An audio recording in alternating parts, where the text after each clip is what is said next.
عزت کا ذکر چھوڑ دے وہ ایسا ہی ہے جیسے مردہ ہے۔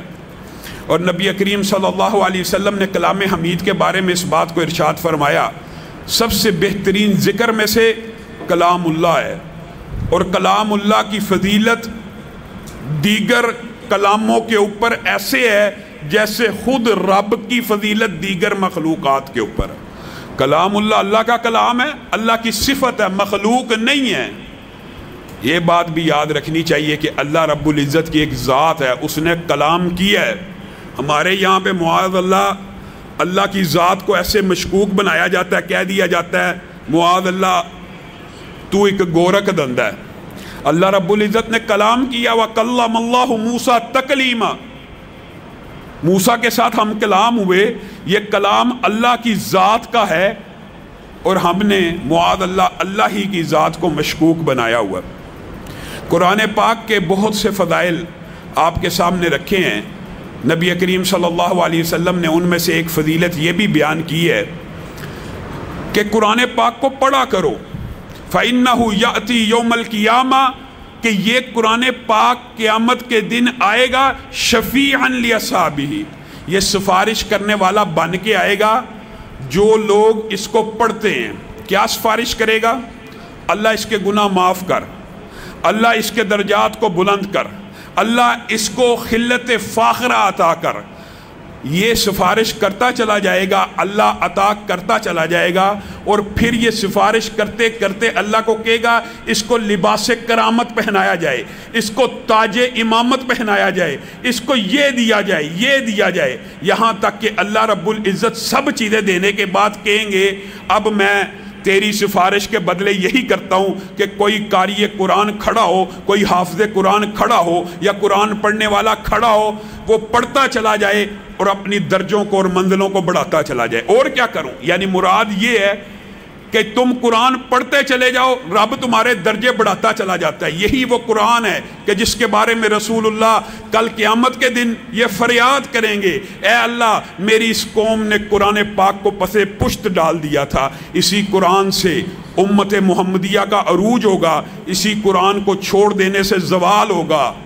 صبح ایک ہلکی سی بات کی تھی، اس بات کو دہراتا ہوں، ہم کتنے کم عقل ہیں، کتنے کج فہم ہیں کہ ہم ملک کے آئین اور قانون کا، اس سے وفاداری کا حلف کس پہ لیتے ہیں؟ قرآن پاک پہ، جو خود قانون، آئین اور دستور کی کتاب ہے۔ حلف یہ ہونا چاہیے اللہ آج کے بعد اس زمین کے اوپر اس کتاب کا حکم نافذ ہوگا۔ حلف یہ ہو تو بات سمجھ آتی ہے۔ حلف یہ دیتے ہیں اس ملک کے آئین اور قانون سے وفادار رہیں گے۔ کس کی قسم؟ اس قرآن کی قسم۔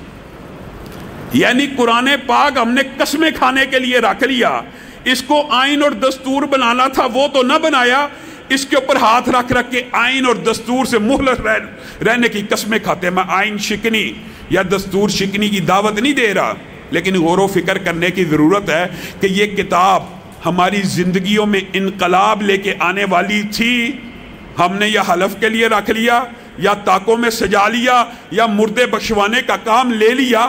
زندوں کے لیے، دھڑکتے ہوئے دلوں کے لیے جو کتاب نازل ہوئی، اب پڑھ پڑھ اس سے مردے بخشوائی جا رہے ہیں۔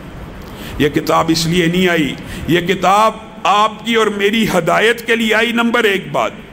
نمبر دوسری بات ثواب کے لیے بھی ہے، اس کا ذکر افضل ترین ہے۔ ذکر میں سے نبی کریم صلی اللہ علیہ وسلم نے فرمایا، کوئی بندہ ہاتھ اٹھا کے دعا کر رہا ہے، ایک بندہ ہاتھ اٹھا کے دعا کر رہا ہے، اور اللہ رب العزت سے کیا مانگ رہا ہے؟ خیر، بھلائی، دنیا آخرت کے خزانے مانگ رہا ہے۔ صحیح حدیث کا مفہوم آپ کے سامنے رکھ رہا ہوں، یعنی ہر چیز اللہ سے مانگتا چلا جا رہا ہے۔ دوسرا ایک بندہ بیٹھا ہوا ہے، اس کو مانگنے کا طریقہ نہیں آتا، اس کے پاس وہ الفاظ نہیں ہے، وہ کہتا ہے میں مانگ تو نہیں سکتا، میں اپنے رب کو راضی کرنے کے لیے قرآن پڑھتا چلا جاتا ہوں۔ وہ قرآن پڑھتا جا رہا ہے، یہ اللہ سے مانگتا جا رہا ہے۔ اس نے لاکھوں اربوں کروڑوں روپے مانگ لیے، وہ کچھ مانگ نہ سکا، صرف اللہ کا کلام پڑھتا رہا۔ نبی کریم صلی اللہ علیہ وسلم نے فرمایا جو صرف کلام پڑھتا رہا، جتنی لوگوں نے دعائیں کی ہیں ساری کی ساری اس کو ویسے ہی مل جانی ہے، ساری مل جانی ہے۔ ایک بندہ دعا کر کے مشکل کے ساتھ رب کو مناتا ہے، التجا کرتا ہے، مناجات کرتا ہے، روتا ہے، گڑ گڑاتا ہے، اور ایک بندہ صرف قرآن پڑھنے میں مشغول ہے، یہ قرآن پڑھنے والا اس دعا کرنے والے سے سبقت لے گیا ہے۔ صحیح حدیث کا یہ مفہوم ہے۔ اور نبی یہ بھی ہے، ایک آپ نے اچھا یہ بات بھی یاد رکھیں، معاشرے کے اندر الہاد کا ایک نیا دور ہے جی، حور کا تذکرہ کرو، یہ جی لبرل مافیا، وہ بدبخت جو گندی فلمیں اپنے گھروں میں لگاتے ہیں، بے پردہ غیر محرم عورتوں کو دنیا میں دیکھتے ہیں، ان کو مولوی کا حور کا تذکرہ کرنے پہ بڑی تکلیف ہوتی ہے۔ نبی کریم صلی اللہ علیہ وسلم جس کا تذکرہ کریں، تجھے اس کے اوپر تکلیف ہو رہی ہے تو اپنے ایمان کا جائزہ لے۔ قرآن پاک دنیا کے، یہ بات بھی بڑی مشہور ہے، یہ بات بھی بڑی مشہور کر دی گئی ہے جی، قرآن پاک سے قرہ بیچارے امام مساجد کے، ظاہر ہے ان کا وہ امام مسجد ہیں، وہ بچوں کو قرآن پڑھاتے ہیں، اس کے بدلے میں ان کو وظیفہ دیا جاتا ہے، تنخواہ دی جاتی ہے۔ یہ لبرل مافیا، محبتی مافیا، ملحد مافیا، منکرین حدیث مافیا، اس کے جواب میں پتہ کیا کہتا ہے؟ یہ جی بیچارہ امام مسجد، یہ بیچارہ قاری قرآن بیچ بیچ کے معاذ اللہ کما رہا ہے۔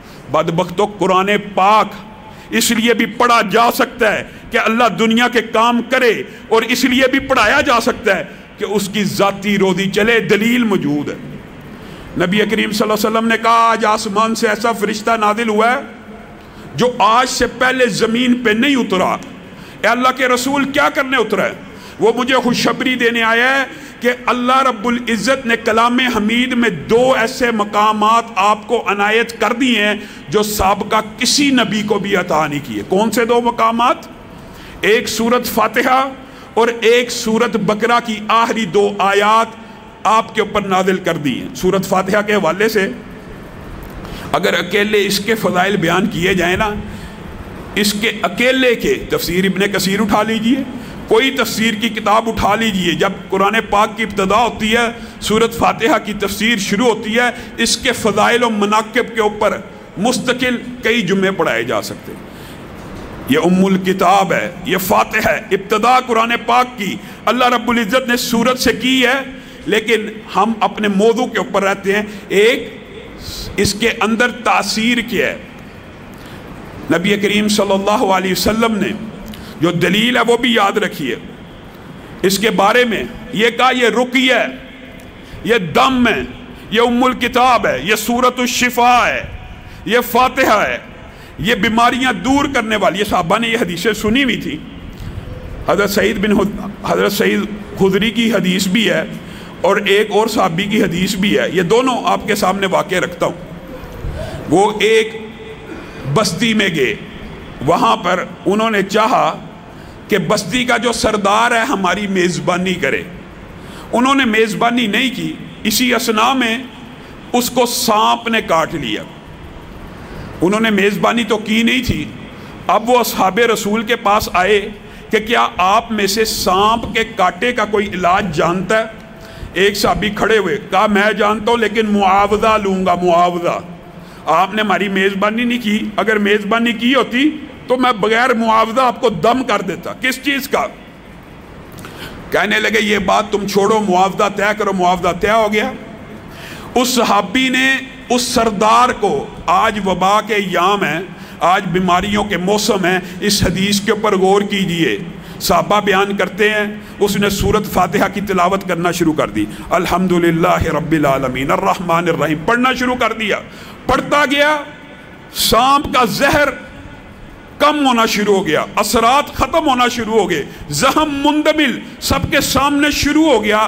تھوڑی ہی دیر بعد یہ پڑھ پڑھ کے پھونکتے گئے، تھوڑی دیر بعد وہ سردار بالکل ٹھیک ٹھاک ہو گیا، ایسے محسوس ہوتا تھا جیسے سانپ نے اس کو ڈسا ہی نہیں۔ جب وہ بالکل درست ہو گیا، انہوں نے معاوضہ حاصل کیا۔ اب صحابہ میں 2 گروہ بن گئے۔ ایک نے کہا اس وقت تک یہ مال نہ کھانا جب تک رسول اللہ سے پوچھ نہ لو، یہ صحابہ کی سنت۔ رسول اللہ صلی اللہ علیہ وسلم کے پاس آئے، رسول اللہ صلی اللہ علیہ وسلم نے کہا تمہیں کس نے بتایا تھا کہ یہ سورت فاتحہ میں شفا ہے؟ آپ نے کہا تھا قرآن میں شفا ہے، قرآن کی ابتدا سورت فاتحہ سے ہو رہی ہے، ہم نے یہ پڑھ کے پھونک ماری، اللہ نے اسے شفا دے دی۔ نبی کریم نے کہا میں نے بتایا تھا نا، تو پھر ایک بکری مجھے بھی دو، میرا بھی اس میں حصہ ہے۔ ایک مذاق کے طور پہ، ایک خوش طبعی کے طور پہ، ایک پیار کے طور کے اوپر نبی کریم صلی اللہ علیہ وسلم نے اجازت بھی دے دی۔ اب بتائیے وہ ملحد مافیا، وہ لبرل مافیا جو بیچارے قاریوں کی تنہاؤں کے اوپر اعتراض کرتے ہیں، جو آپ کو امامت کرواتے ہیں، آپ کو قرآن پڑھاتے ہیں، انہوں نے اگر آپ سے اپنے گھر میں گھر بار کا خرچہ چلانے کے لیے تنہا لے جاتے ہیں تو اس میں کسی بھی قسم کی حرج کی بات نہیں۔ دوسری حدیث، ایک دیوانہ اور مجنون ہے، اس کے اوپر بھی صحابی گئے، انہوں نے سورت فاتحہ کا دم کیا، انہوں نے بدلے میں 100 بکریاں عنایت کی۔ وہ جو پاگل اور مجنون ایک عرصے سے بیڑیوں میں جکڑا ہوا، ایک مرتبہ سورت فاتحہ صحابی پڑھ پڑھ کے پھونک پھونک کے، یعنی ایک ہی نشست کے دم میں بالکل تندرست ہو گیا۔ سارا دیوانہ پن، سارا مجنون پن، سارا پاگل پن ایک ہی نشست میں ختم ہو گیا۔ کیا آپ کو اور مجھے یقین نہیں ہے؟ آج کرونا کی وبا آ گئی ہے، ویکسین کے پیچھے بھاگنے والے، سینیٹائزرز کے پیچھے بھاگنے والے نبی کریم کے بتائے ہوئے سینیٹائزر پہ عمل نہیں کریں گے۔ نبی کریم صلی اللہ علیہ وسلم نے کہا بسم اللہ الذی لا یضر مع اسمہ شیء فی الارض ولا فی السماء وہو السمیع العلیم۔ صبح 3 مرتبہ جو پڑھ لے، شام تک مخلوقات میں سے کوئی وائرس، کوئی جراثیم، کوئی کیڑا، کوئی بچھو، کوئی سانپ اس کو نقصان نہیں پہنچا سکتا۔ شام کو پڑھ لے 3 مرتبہ، صبح تک نقصان نہیں پہنچا سکتا۔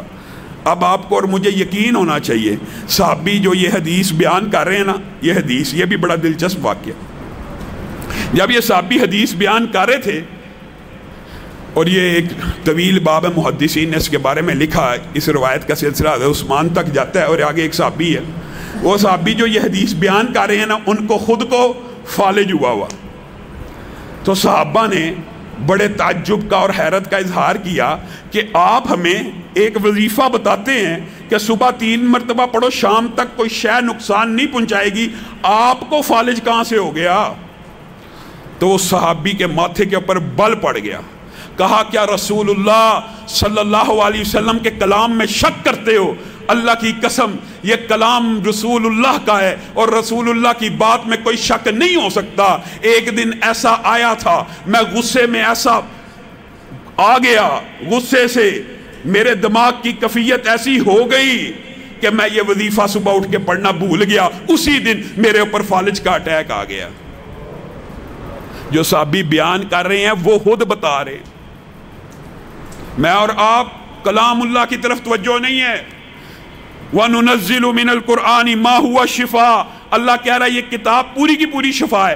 کوئی بھی بندہ کسی بھی آیت کو کسی بھی بیماری کے لیے پڑھ لے، کوئی حرج کی بات نہیں، پڑھے، گول گول کے پینے سے یا لٹکانے سے یا لکھنے کی بجائے اس کو پڑھے، چاہے شفا کے لیے پڑھے چاہے ثواب کے لیے پڑھے، دونوں باتیں جائز ہیں۔ اس کی وضاحت میں نے صبح آپ کے سامنے کر دی تھی۔ نبی کریم صلی اللہ علیہ وسلم نے سورت فاتحہ کی بہت سے فضائل و مناقب جو بیان کیا، آپ کو پتہ ہے اس کو سورت الصلاۃ بھی کہتے ہیں۔ انشاءاللہ کبھی موقع آیا اس کے اوپر تفصیلی گفتگو ہوگی، لیکن ایک مجرب نسخہ اس حوالے سے جو ہمارے اسلاف بیان کرتے ہیں۔ معزز سامعین گرامی قدر، یہ جو تعداد ہوتی ہے نا بعض وظائف کی، اس کے اندر جو 313 کا بعض علماء عدد بتاتے ہیں، یا 500 یا 1000 دفعہ، یہ اس لیے بتاتے ہیں کہ بندہ کم از کم اتنا پڑھ لے، کثرت سے پڑھے۔ اگر تعداد نہ بتائی جائے لوگ پڑھتے نہیں ہیں، اور یہ جو تعداد ہوتی ہے نا، یہ اصل میں رسول اللہ صلی اللہ علیہ وسلم سے ثابت نہیں ہوتی، یہ لوگوں کے ذاتی تجربات ہوتے ہیں۔ رسول اللہ سے بعض وظائف کی تعداد ثابت ہے، انشاءاللہ وہ بھی آپ کے سامنے رکھیں گے۔ سورت فاتحہ کے بارے میں ایک بڑا مجرب جو نسخہ ہے وہ آپ کو بتانا چاہتا ہوں۔ حافظ محمد گوندلوی صاحب رحمہ اللہ اور ہمارے اسلاف بیان کرتے ہیں کہ انسان کسی موذی مرض کا شکار ہو جائے، کسی بیماری کا شکار ہو جائے، تو اس کو چاہیے یا تو سورت فاتحہ کو 7 مرتبہ پڑھا کرے، 7 مرتبہ پڑھا کرے، یا سورت فاتحہ اکیلی کو 41 مرتبہ پڑھا اور اس کا دم کیا کرے، کہ پانی کے اوپر پڑھ کے یا اپنے اوپر براہ راست اس کا دم کر لیا کرے۔ یہ دونوں مجرب ترین وظیفے ہیں۔ اور مولانا عبدالستار حماد جو مفتی اعظم ہیں اہل حدیث کے، وہ خود بیان کرتے ہیں میں نے اپنی بیماری کے اندر سورت فاتحہ 7 مرتبہ، یہ بھی نوٹ کر لیں، سورت بقرہ کی پہلی 5 آیات 7 مرتبہ، آیت الکرسی 7 مرتبہ، اور چاروں کل آخری 7 مرتبہ پڑھے ہیں، میں نے آج تک کوئی گولی اور دوائی ڈاکٹروں کی نہیں لی۔ بزرگ ہو گئے، بزرگ، انہوں نے اپنی ہر بیماری کا علاج، جس طرح میرا اور آپ کا اعتماد دنیاوی دوائیوں کے اوپر اور حکماء کے اوپر ہوتا ہے نا، جن لوگوں کا توکل اللہ کے اوپر ایسا مضبوط ہو، جس طرح ہمارے شیخ عبدالستار حماد صاحب کا ہے، ان کو پھر ڈاکٹروں کی دوائیوں کی ضرورت نہیں رہتی۔ وہ خود بیان کرتے ہیں میں نے کبھی دوائی کھائی ہی نہیں، میں صرف یہ 7 چیزیں 7 مرتبہ پڑھتا ہوں، اللہ تعالیٰ مجھے ہر بیماری میں شفا دے دیتا ہے۔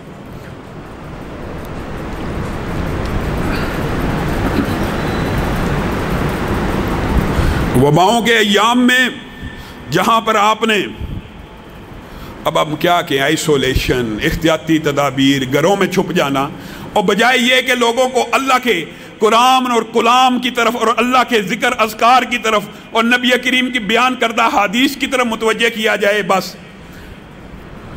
چھوڑیے ان کو۔ اعوذ بکلمۃ اللہ التامات من شر ما خلق، جو بندہ 3 مرتبہ پڑھتا ہے اس میں اللہ کے کلمات کی پناہ میں آ جاتا ہے۔ نبی کریم کی صحیح حدیث ہے، جو 3 مرتبہ پڑھتا ہے اللہ تعالیٰ اسے نقصان نہیں پہنچاتا جب تک وہ اپنی وہ جگہ تبدیل نہ کر لے۔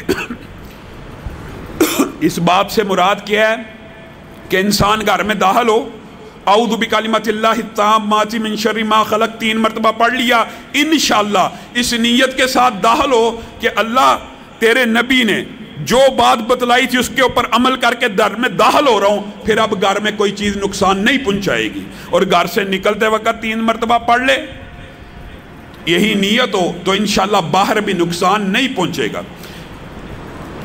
اس کے بعد نبی کریم صلی اللہ علیہ وسلم نے سورت بقرہ کے بہت سے فضائل بیان کیے ہیں قرآن پاک کے اندر۔ نبی کریم صلی اللہ علیہ وسلم نے فرمایا سورت بقرہ اور آل عمران یہ جو 2 صورتیں ایسے 2 نور ہیں کہ ان کو پڑھنا باعث برکت ہے اور ان کو چھوڑنا باعث حسرت ہے۔ سورت بقرہ جس گھر میں پڑھی جائے 40 دن متواتر اس گھر میں پھر شیاطین اور جنات داخل نہیں ہو سکتے۔ یہ پوری سورت بقرہ کی فضیلت ہے۔ اور سورت بقرہ کے اندر ایک آیت ہے جس کو ہم آیت الکرسی کہتے ہیں۔ سبحان اللہ، صرف اکیلی آیت الکرسی کے بعد ایسے فضائل ہیں آپ حیران رہ جائیں۔ حضرت ابو ہریرہ بیان کرتے ہیں جس وقت انہوں نے چور کو پکڑ لیا، غلہ چوری کرنے آیا تھا، رمضان میں بیت المال کے اوپر ڈیوٹی لگی تھی، تو اس نے کہا تھا میں تجھے ایک وظیفہ بتاتا ہوں، شیطان نے تو مجھے رسول اللہ کی بارگاہ میں پیش مت کر، میں تجھے ایک وظیفہ بتاتا ہوں۔ کہا کیا وظیفہ؟ کہا آیت الکرسی پڑھ لیا کر، تو شیاطین سے محفوظ ہو جائے گا۔ آیت الکرسی پڑھ لیا کر، شیطان سے محفوظ ہو جائے گا۔ رسول اللہ کے پاس گئے کہ یہ بات مجھے شیطان بتلا کے گیا ہے۔ نبی کریم نے کہا ہے جھوٹا تھا، بات سچی کہہ گیا۔ اسی طرح حضرت ایوب انصاری کی روایت کے اندر انہوں نے ایک شیطانہ یعنی جننی کو پکڑا، اس نے یہ کہا کہ اگر آپ رات کو پڑھیں گے صبح تک شیاطین کے اور ہر شے کے شر سے محفوظ ہو جائیں گے، اور اگر صبح پڑھیں گے شام تک، شام کو پڑھیں گے صبح تک۔ اور ایک اور روایت ابی ابن کعب کی بھی ساتھ ملا لی جائے تو یہ پتہ چلتا ہے اس کے اندر بھی الفاظ یہی ہیں۔ انہوں نے بھی ایک شیطان کو پکڑ لیا، اس نے بھی آیت الکرسی کا وظیفہ بتایا۔ تینوں حدیثوں کا جمع کیا جائے تو آیت الکرسی جب انسان صبح پڑھے تو شام تک شیاطین سے بھی بچ جاتا ہے اور باقی مخلوقات کے شر سے بھی بچ جاتا ہے۔ جو بسم اللہ الذی لا یضر کا اثر ہے وہی اثر آیت الکرسی کا ہے۔ اس کے اندر اضافہ کیا، جنات اور شیاطین اور جادو۔ آپ بڑے رقیہ شریعہ کرنے والوں کو ڈھونڈتے ہیں، آپ خود پڑھیں آیت الکرسی۔ آپ کے اوپر شیطانی اگر حملہ ہے، جنات کا حملہ ہے، تعویذات ہیں، تو اس حدیث سے ثابت ہوتا ہے نہ شیاطین حملہ کریں گے، نہ اس کی مخلوقات کا کوئی شر آپ کو نقصان پہنچا سکتا ہے۔ اور جب آپ بستر پہ جانے لگیں، ان احادیث میں سے ایک لفظ یہ ہے کوئی بندہ بستر پہ جاتے وقت آیت الکرسی پڑھ لے تو آسمان سے اللہ رب العزت اس کی حفاظت کے لیے ایک فرشتہ نازل کر دیتے ہیں۔ آپ نے اور میں نے زندگی کے اندر ایک تو ہر نماز کے بعد آیت الکرسی پڑھنی ہے، جنت پکی۔ اس کے علاوہ رات سونے سے پہلے پڑھنی ہے، آسمان سے فرشتہ اترے گا جو حفاظت کرے گا۔ آگے چلیے، سورت بقرہ ہی کے اندر آخری جو 2 آیات ہیں جن کی پہلے آپ کے سامنے فضیلت رکھی کہ آسمان سے ایسا فرشتہ لے کے آیا جو کبھی نہیں تھا اترا. رسول اللہ صلی اللہ علیہ وسلم نے کہا یہ 2 آیتیں، جو صرف 2 آیتیں صبح آپ کے سامنے رکھا 10 آیتیں پڑھنے والے کو غافلوں سے نکال دیا جاتا ہے. اگر صرف 2 آیتیں پڑھ لے، صرف 2 آیتیں، صحیح حدیث کے الفاظ ہیں یہ 2 آیتیں ساری رات کے لیے اس کو کفایت کر جائیں گی. اب محدثین نے یہ جو کفایت کا لفظ ہے اس کی ٹرانسلیشن کی ہے. کفایت کر جائیں گی، اس سے کیا مراد؟ محدثین نے لکھا مراد یہ ہے ایک بندہ ہر روز رات کو تہجد پڑھتا تھا، ایک بندہ ہر روز رات کو کئی 100 آیات کی تلاوت کرتا تھا، ایک بندہ ساری رات اتنے سپارے پڑھتا تھا.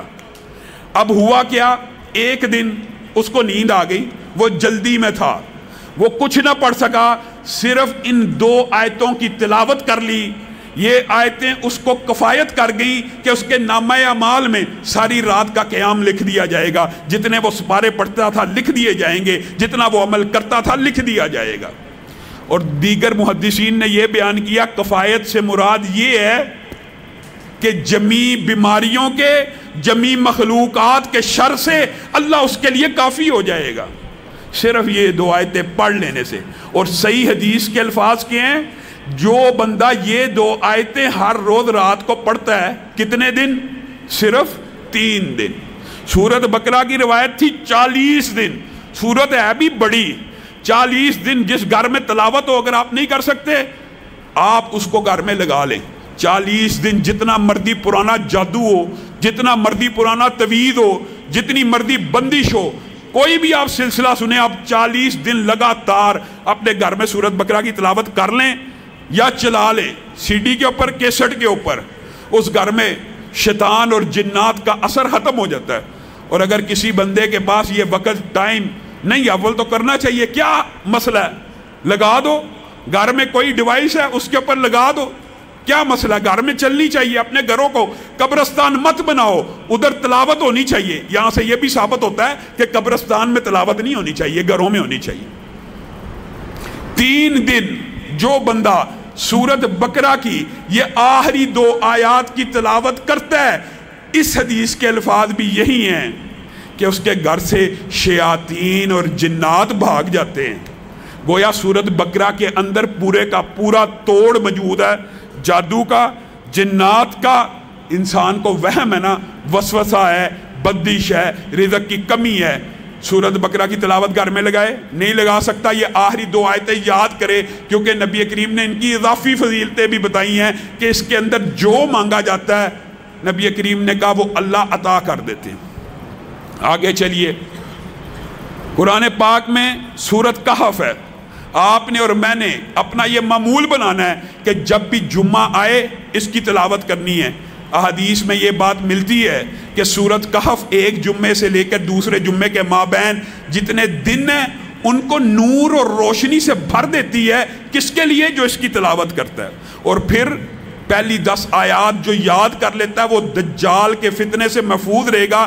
اتنا بڑا یہ فتنہ ہے جس سے ہر نبی نے پناہ مانگی ہے. آپ یہ دیکھیے، ایک چھوٹا سا وائرس، ایک چھوٹا سا کرونا کتنا بڑا فتنہ بن گیا ہے. WHO کے پوری دنیا غلام بن گئی ہے. دجال اتنا بڑا فتنہ ہوگا، وہ تو شعبدہ بازی کرتے ہوئے کہے گا اگر میں یہ تمہارے آباء و اجداد قبروں سے نکال دوں، زندہ کر دوں، مان لو گے مجھے رب؟ لوگ کہیں گے پھر تو واقعی رب ہوگا. اور وہ شعبدہ بازی سے اپنے ہرکاروں اور شیاطین کی مدد سے اپنے شیاطین کو ان کے والدین کی شکل دے کے قبروں سے زندہ کھڑا کر دے گا. یہ اتنا بڑا فتنہ ہوگا. اور وہی شخص اس کے فتنے سے بچے گا جو سورت کہف کی پہلی 10 آیات پڑھ حفظ کر لے گا نا. دجال آ بھی جائے اس کو صاف پتہ لگ جائے گا کہ یہ دجال ہے، یہ رب نہیں ہو سکتا. تو آپ سب اس کی یاد کی کرنے کی بھی کوشش کریں. اور جہاں تک تعلق ہے سورت یاسین کا، بعض لوگ یہ سمجھتے ہیں کہ سورت یاسین کی کوئی فضیلت نبی کریم صلی اللہ علیہ وسلم سے مروی نہیں ہے. یہ بات درست ہے، ضعیف حدیث ہے، لیکن ایک صحیح سند کے ساتھ سنن دارمی میں عبداللہ ابن عباس کا ذاتی فتویٰ موجود ہے. اور جب کوئی صحابی کسی ثواب کے بارے میں ذاتی فتویٰ دینا وہ حکماً مرفوع ہوتا ہے.